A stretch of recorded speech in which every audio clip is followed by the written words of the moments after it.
This is the Future of the Future show. I am your host, Mateo Berbejicio.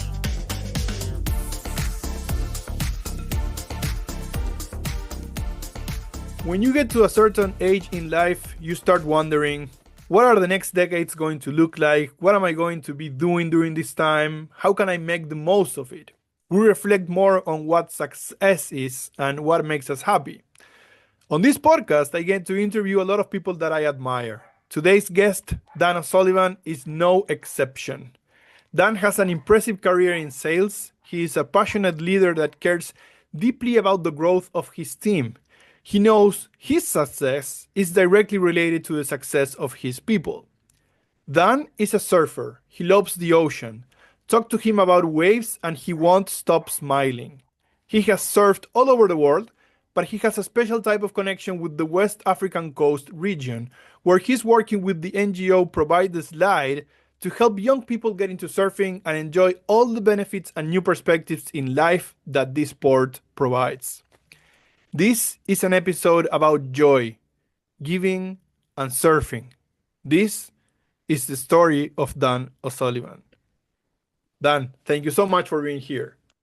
Thanks for having me, Mateo. Excited to be here. Very good. Let's get started with the NGO Provide the Slide. What is Provide the Slide and what is the story behind it?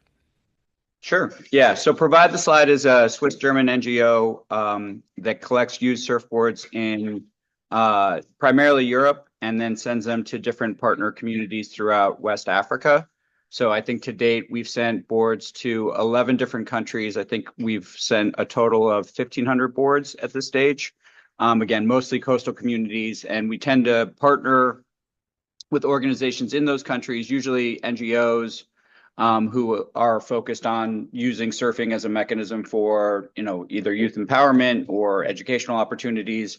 And then we're entrusting them with the boards to distribute them as they see fit in their respective country. It's been around since 2019. It's been around since 2018, and I've been a volunteer since 2019 on the team. Yeah. Beautiful. So let's talk about something related to it. The movie We the Surfers just came out. What's it about? What do you like the most about it? Yeah, well, it's about the short answer is it's about the impact of surfing on a small coastal community in Liberia. So that's the short description. The backstory on it is Provide the Slide itself was actually kind of founded based on the inspiration of another movie called Water Get No Enemy. So there's a French pro surfer named Arthur Bourbon who had gone to Liberia in 2018 with another French pro named Damien Castera. And they made a documentary basically about sort of the first generation of Liberian surfers. And so these were people who had, gone through, Liberia had two, fairly intense civil wars. And those wars often involved, adults, but also children fighting. And so the documentary basically kind of followed this first generation who were using kind of surfing as therapy to kind of process some of the trauma that they had experienced through the Civil War. And then the two of the guys who founded Provide the Slide basically saw a clip of the film, which, it's filmed in a town called Robertsport, which is a town on the coast that, basically has like 6 point breaks that line up in a row. And it's sort of an exposed reef. So like the wave kind of hits and stands up, and then it's a sand bottom. And so it's really almost like a natural wave pool almost. And so they saw some clips from that film, and they decided to visit Liberia. And one of the biggest challenges in West Africa, even today, but certainly back then, was just the inability to access surfboards. So it was almost impossible to get surfboards, and if they came, it was usually a visiting surfer who had left one behind. And so one of the guys who founded it had worked at and does work at another NGO called Bell Africa, which had modeled basically collecting bikes in Europe and then sending them to different partner communities in Africa. And so they had the idea of trying to do the same thing with surfboards, and they had some benefits because this other charity would ship bikes to Africa, and typically there would be 2 or 3 feet at the top of the shipping container where you couldn't fit another bike, but you could actually fit 40 or 50 surfboards in there fairly easily. And so that was sort of the impetus, is it was inspired by that initial film. And then once it kind of started, it gathered momentum really, really fast. And what ended up being the basis for the documentary was a number of things that happened in this village since Arthur visited. So as one of the things that happened was there was an initiative to build a surf club house. So there was a surf club in the town, and they wanted to have a clubhouse where they could have a restaurant, they could do board rentals, they could have accommodations.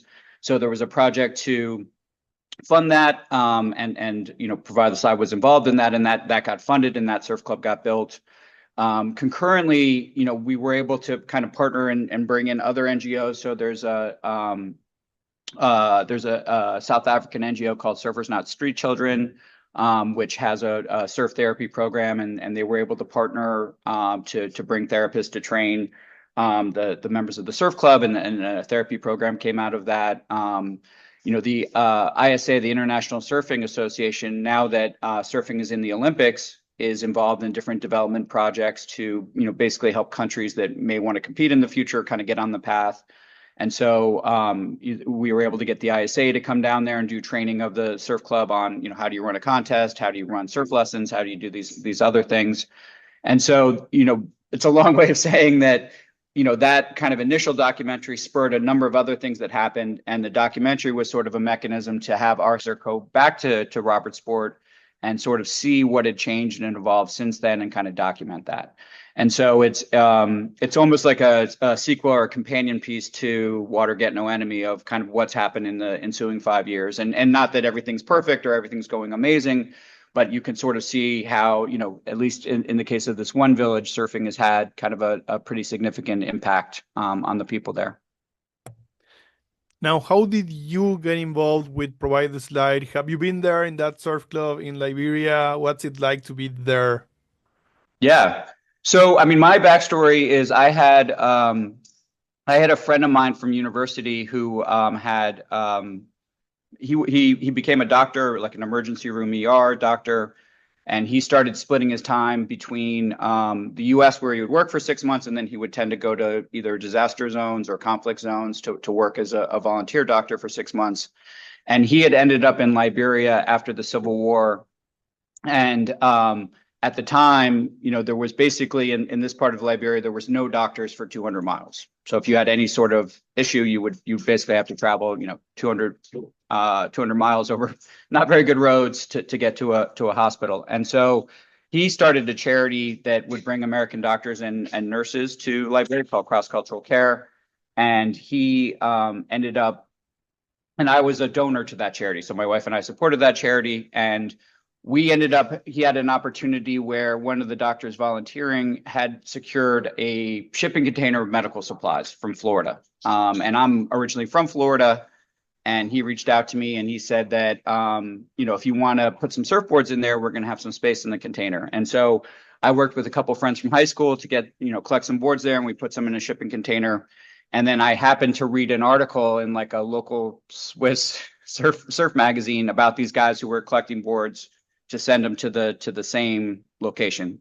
So I reached out to Chris Klein, one of the founders, and mentioned I had a board to donate, and also, just kind of this coincidence that I was doing the same thing. And so we kind of became friends, and then I became involved with Provide the Slide. I helped with some of the funding and also helped work on some of the different collection efforts that we had.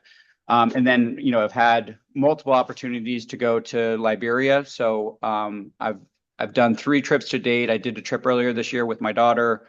And actually I'm going back there in 5 days. So that's primarily just a surf trip. But we've been watching the swell, so we're going to head down there and try to catch it.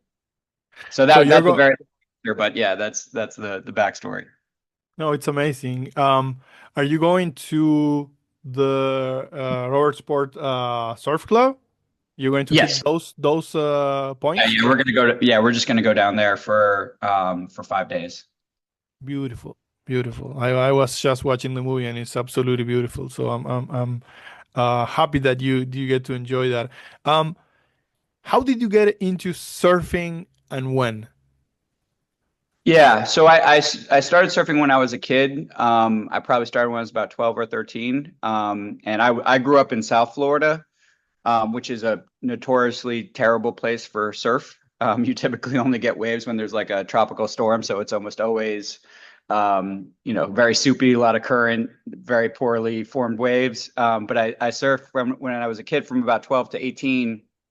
And then I stopped for probably between 15 and 20 years where I kind of just happened to, through work and school and different things, be in landlocked countries. And then, basically in my late 30s, I kind of, I was actually in California and I went surfing just because I had like a day to kill. And I realized kind of how much easier it is versus what I had grown up with, and in somewhere like California, and that kind of got me back into it, and it kind of became how like my midlife crisis manifests itself. And so I would just, I live in Switzerland, so it's other than access to a wave pool, there's not a lot of waves here, so it just became something that I kind of started to travel to do and spent more time doing. And then about 2 years ago, I went on a work sabbatical. So I had worked kind of in the same company for about 26 years and then taken a break. So definitely was using that time to kind of accelerate my my opportunities to surf. What do you enjoy the most about it? What is surfing to you, and how do you feel when you are there out there in the ocean? Hmm. I mean, I think like, well, I think there's a few different things. I think one is that it's, like it's almost like a perfect mood balancer. Like if you're too hyped up, it'll kind of calm you down. And if you're too calm, it'll kind of hype you up. And so I sort of feel like anytime I surf, I just kind of feel much better just about, about everything. I think the other aspect of it is, like I love nature and being in nature and creating opportunities to do that. And, you can go hiking or cycling or doing these different things, but, there's I feel like in surfing, it's a lot of effort, but there's a lot of payoff of putting in that effort. And I think that, generally the places that you can go surfing are good places to be. And so, it's a great way, for me, I tend to have to plan my vacations around it. So it's a great, if I was, I don't know, trying to talk my wife into going to, I don't know, Siberia or, some, less appealing place, it would be much harder than if I'm like, hey, we're going to go to Portugal, or hey, we're going to go to Puerto Rico, or hey, we're going to go to Hawaii. So it tends to be an easier sell on the home front, I guess, would be my last thought. Makes sense. Great stakeholder management over there. Um, what is your professional story?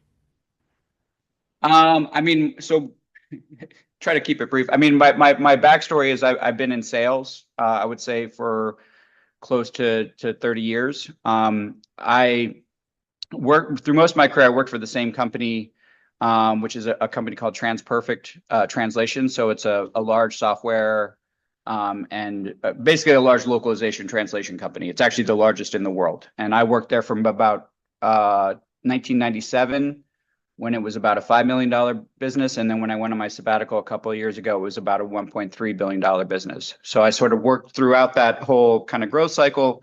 My specific role in the company was managing sales across Europe, Middle East, and Africa. So the last, I'd say 18 years I was working, I was basically trying to build sales teams across those countries and kind of started with just myself in the UK. And then over that 16, 17 years, built up a team of about 100 people across 17 different countries that was generating about 135 million in revenue a year when I took my break. And do you think there are lessons that you picked up in surfing that can help you navigate business better? You said something I loved about being a mood balancer, and I Yeah. think in business that is important, right? But what do you think are some of the things that help you, being a surfer that apply to business? I mean, I don't know if there's necessarily like direct lessons that I've applied, but I think as there's a lot of analogies between the two that I think are very helpful. I think one is just in terms of how sales tends to work, which is, you kind of often, a lot of times when people get into sales or they're approaching sales, the idea is like you have to get in front of people to, tell them your amazing solution or how it solves all these problems and how it does all these things. But the truth is no one cares about any of that. Like people care about their own problems. And so the secret is really to try to identify what are the strategically important problems that this person or this company is having, and can you explain how something you do might solve one of those problems? And if you're able to do that, there's often a lot of energy behind that. Like if you have a CEO of a company that, you know, is not able to sleep at night because they have this urgent problem they got to solve, if you're presenting a solution into that kind of environment, you know, it can often go very fast and it can move very quickly. Whereas if you're presenting a solution into sort of a vacuum, it tends to not have that that power. And I sort of relate that a lot to surfing, whereas like in surfing, there's these sort of pulses of energy that are coming, and you have to sort of be in the right place at the right time, which is a very tricky thing to do and really takes a lifetime to learn. And if you're in the right place at the right time, it's actually fairly easy to get the wave. But if you're not, it's almost impossible. And so I think about that a lot. I also think about, you know, surfing being something where all of the downsides are front loaded. So, you know, to even get an opportunity to catch a wave, you have to sort of be in pretty good shape and put yourself through all these different challenges before you even get an opportunity. And people think maybe in surfing that like it's about being able to like stand up and get down the wave. But the reality is, you know, that's the easiest part and a very small component of all the things that you need to do to be successful. And I think, you know, as an analogy, that's very correlated to sales, where in sales, you know, typically when you start at it, you're going to be bad, no matter how gifted you are. It's like comedy. You just have to fail at it for a while to get good. And I feel like that, you know, they have a correlation there where, you know, people who are willing to kind of deal with all the downsides of surfing, which is, you know, a lot of paddling, a lot of getting, you know, knocked around, a lot of like falling and just looking awkward, you know, is well suited to kind of a life in sales where you have to be courageous and put yourself in challenging situations, and you're going to fail at it a lot, you know, forever, really. And you know, you have to be kind of comfortable in that. And I feel like those two analogies work well as someone who might approach a career in sales. I love it. Yeah, sometimes we talk about the amount of time that you spend in the water and the amount of time that you spend on top of the board, right? Mm. And it's like you can be in a 3 hour session and then spend maybe 5 minutes on top of the board if you're lucky. Yeah, if that was a great, yeah, that would be a great session. Great session, right? Great session. And it's worth it, but it's Yeah. worth it like crazy, right? And so I agree. I love the analogies. Dan, what is next for you? More work, more surfing, both? Well, as I mentioned, so I'm sort of currently on an extended sabbatical, and which it doesn't necessarily have a determined end. I mean, I think one of the things that I've been working on in my sabbatical is working with NGOs, primarily on the fundraising side. You know, just at a practical level, kind of when I was working, you know, kind of one of my wife and I's biggest expenses was charitable donations. So, you know, one of my realizations is that, you know, maybe if I'm not working, it might limit how much I can donate. And you know, for the organizations that I'm involved with, you know, I really want to make sure that they have the funding that's necessary to not just survive, but actually flourish and grow. And so I spent a lot of time really trying to learn the fundraising side of NGOs and how they work and what works and what doesn't work, which is, you know, I think there's some things that are portable from, let's say, a B2B sales experience that are relevant there. There's a lot of things that aren't relevant there or that are just different. So that's one thing that I'm kind of working on now is, again, supporting some of those organizations and helping with fundraising. You know, also when I stopped working, my wife went back to work. So on some level, I'm a stay-at-home dad, and you know, I got a teenage daughter, and so there's some things that I'm working on related to that. And then I think the other side is yeah, getting to go on surf trips and going to go do exciting things. We were just together in Portugal for a couple weeks, which was great, and going to Liberia next week. And not sure what my next surf trip will be after that, but and also I got involved in helping to produce the We the Surfers documentary. So there's been a lot of activity related to that of it you know, being released on video on demand platforms and kind of getting promoted globally.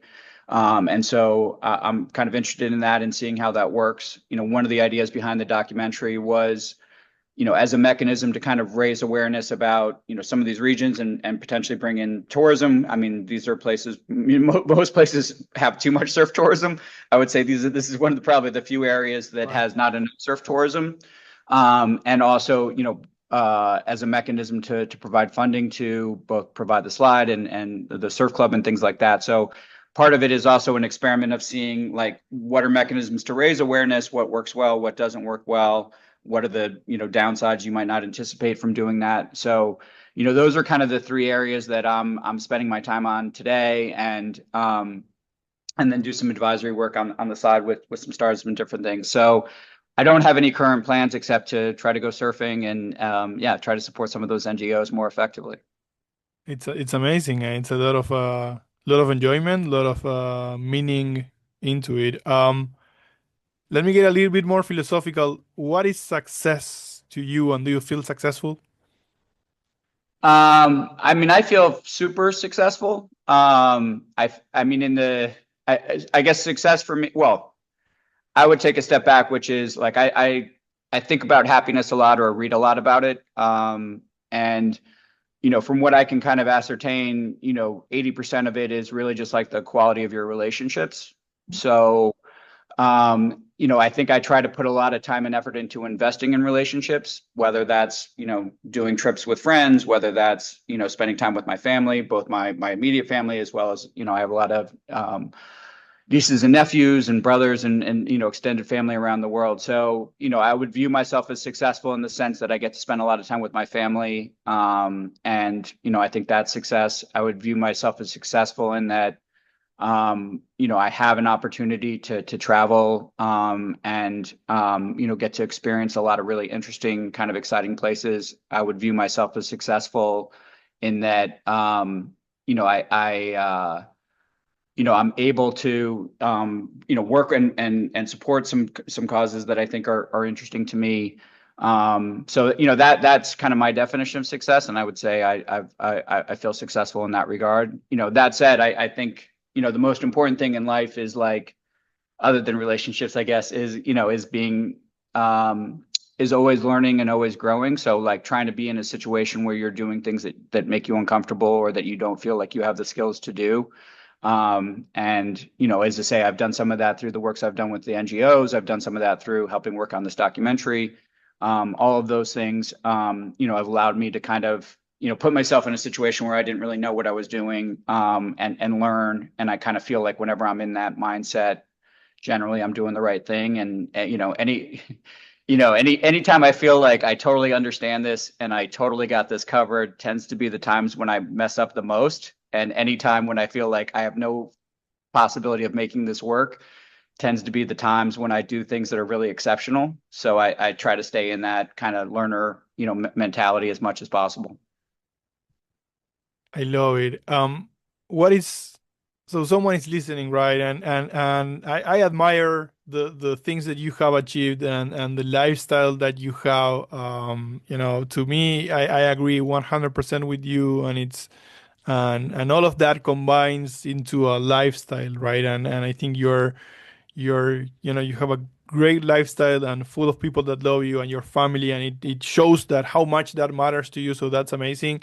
So maybe a young professional is listening in, or watching this and going like, okay, how do I, navigate my career so that I get somewhere similar, right? What would be your advice for them?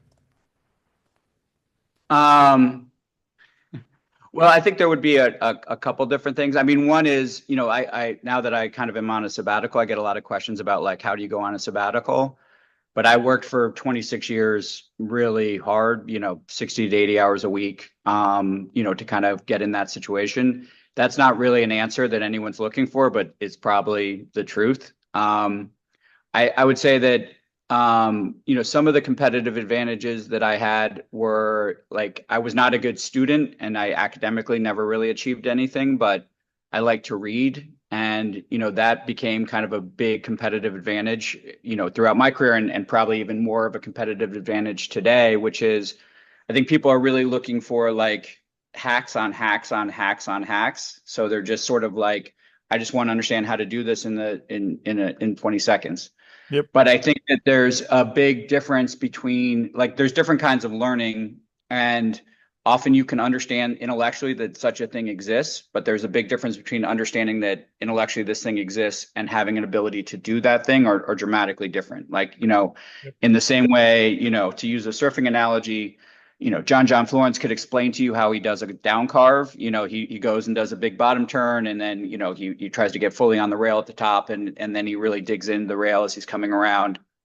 And you would understand everything he said and everything he did, but you will never in a million years, do anything similar to what he's doing. And I think, for me, reading was something that allowed me to kind of continually learn about. I read a lot about business. I read a lot about sales. I just read a lot of different kinds of books. And I feel like today, it's funny. I was trying to teach a course on strategic selling at a company where I was going to do it as like a book club. Like, we have these 6 books and we're all going to read these books, and we'll discuss them and how they're relevant to sales. And just to get young people to read a book is really challenging. Yeah. And so I guess that would be sort of my second thing. And then my third thing would be, the one thing I think one benefit of working at the same company for 26 years was that, in a career, you often have milestones that I think are marked by, like, switching jobs. Like, I had, I worked at this company, and then I switched to this company, and I took this job. And, and because I was at the same company, I never really had those milestones. So, and it was a company that grew, 10 to 15% every year. So, there was no org chart to navigate. So if you wanted to do something, you really had to figure out for yourself, like, what is it that I want to do, and something that I'm passionate about enough that I would work hard to do it. And so I used something called, like, 5-year plans, where I would just try to think, like, if 5 years from now everything went amazing, like, how would I know? Like, what would be happening in the physical world around me that would allow me to know that it went amazing? And using that as a mechanism to try to visualize for myself, like, what does actually success look like? Like, and not just about in my job, but across multiple, different areas. What is success for me in my relationship and with my family? What is success for me in terms of, financially? What do I think I need to have to, provide the lifestyle I want to have? What does success mean for me in terms of what kind of impact I would want to have on, my community or the world? And that really forced me to write down very specifically in these different areas, like, what is it I'm trying to get to? And, it was amazingly transformative in that oftentimes, like, a lot of those things would come to pass. And if you kind of have a 5-year plan, if you, let's just use a sales analogy, is if you say, well, I want to double my sales in 5 years, that seems like a very daunting task. But if you break it down, okay, well, next year I have to increase it by 20%. What could I do possibly that can increase my sales by 20%? That seems relatively manageable. And so if you just sort of have the 5-year goal and then try to break it down to, like, what actually has to happen each year for that to become a reality, that ended up being super helpful for me to define what success was for me, give me some specific parameters to work towards, and create a plan around that. And then, I went through multiple 5-year plans where, okay, I did all these things. What's the next thing? And part of the sabbatical is a component of that, which is, what would I need to get to in the company, and what kind of impact would I have to be able to walk away for a period of time and everyone feel like, I didn't let anyone down, or I didn't, do anything that was detrimental to the team or the company. And so I think the 5-year plan component of it is a really helpful thing. I think that one of the challenges maybe in work today is, I think a lot of younger people have been, like, very well parented and sort of brought up to be told that, like, you should pursue your dreams and you should pursue what you're passionate about. And that's true, and that those are all good things. But the problem is, they often don't know what their dreams are. And so what ends up happening is they expect a company to provide that, or a work environment, which, companies are not designed to provide spiritual fulfillment. They're designed to make money, because if they don't do that, they cease to exist. And so, and even with my own management style, to retain people on my team, I knew that I had to deliver transformation for these people. Like, if they felt like their dreams were coming true working on my team, then I knew there was a good chance they were going to stay on my team. And so in order to do that, I had to figure out, how do I get these people to think about what their dreams actually are? Like Right. you need to tell me what you want to have happen, and then I can try to tell you how I can help you get there. And so I think, yeah, the 5-year plan is a really helpful tool. I mean, there's other things, but those are some of the ones that were really transformative in terms of my own ability to both define success and then kind of, reverse engineer what would be necessary to get there. So when you took your sabbatical, it wasn't, there was no chance involved there. You thought about it, you were thinking about it for it was part of your 5-year plan and you got ready for it. And that's I think it's amazing and powerful. How did it happen that way? Like you thought, okay, what I would like to do, when you were doing the exercise and like, okay, I would like to just, stop working for 1 year, 2 years and see if I can do that. Yeah. No, 100%. I mean, it was probably like a 7-year plan technically because it ran a little longer than I had Right. expected. But I mean, there was a few different components to it. I mean, one was sort of a financial component, which is, okay, if I'm not working, what are the implications and, kind of working that through. I think the other side of it is one of the things I did is like, this was actually a recommendation from Scott Leese from Surf and Sales, but Right. was like document everything. And so I just sort of sat down and wrote like a 20-page manual of like every, sales play we train on, every question I get, everything, basically everything I train people on so that I could actually just give this manual to people and say like, it's page 52, it's page 108. Yeah. And then also thinking about a management perspective of like, how do I replace myself? Like, how do I get, in the roles that I had, how do I get someone in that role who's better than me doing that job so that when I do, walk away, the company doesn't have any sort of drop off in productivity. And so it took a long time to think about what those things would be and then to just go realize them, like hiring those people, getting them successful, getting people on my team to the next level. All of those things took a while to make happen. Last question to you, Dan. If somebody wants to help and join, provide the slide, what can they do? Sure. Yeah. So, I mean, if you're in Europe, currently we only have the ability to kind of ship boards from Europe. So right now, if you're in Europe, you can go to the Provide the Slide website and we partner with a number of different surf shops throughout Europe where you can donate boards. And we also, if you follow us on Instagram or on the website, we periodically do like surf drives where we've done them in the last 3 years in Portugal, Spain, and France, where we partner with a local pro who kind of basically organizes for different surf clubs to collect, and then we'll throw some parties and kind of pick up boards. They can also support it financially. So, most people support through donating boards, but actually each of those boards, we have to fund the shipping costs of getting them there. And then also we always send the boards ready to surf, which means they have to have leashes, wax, fins, board bags. So oftentimes we incur a lot of expenses to just to kit them out before they go. So you can also make a financial donation at the providetheslide.com website. I think checking out We the Surfers, the documentary, it's currently released in the US, UK, and France, I believe, on Amazon Prime and Apple TV. So that's also a good way to check it out and sort of see what the group does. And then I think for those folks who are surfers, I would also recommend West Africa as just an interesting destination. I mean, we've talked about Liberia, but Ghana has great waves, Senegal has great waves, Ivory Coast has great waves, Angola has incredible waves. I mean, there's Skeleton Bay that people know about, but there's actually we went to Angola 2 years ago, and it has some great point breaks down there and really fun waves. So I think those would be some of the best ways to kind of support it. Beautiful. And one advice. I'm in Uruguay. I was able to watch the movie in Vimeo. I was able to rent it in Vimeo. So Vimeo, I wasn't able to do it in Prime, but I was able to do it in Vimeo today. And I know it's going to get, broader expansion, but just in anyone, it's, out of my friends in Uruguay, if you're listening, you can get it. Yeah. And we're working on kind of releasing it in Spanish and Portuguese and German, which would allow it to be kind of shown in those different areas. Beautiful. Dan, thank you. Thank you so much. This has been an amazing conversation. I look forward for the time we can meet again in the ocean, catching some waves, enjoying. Or an option, Thank you. maybe. Yeah, yeah. Dan, thank you. Thank you, Mateo. It has been awesome. Take care.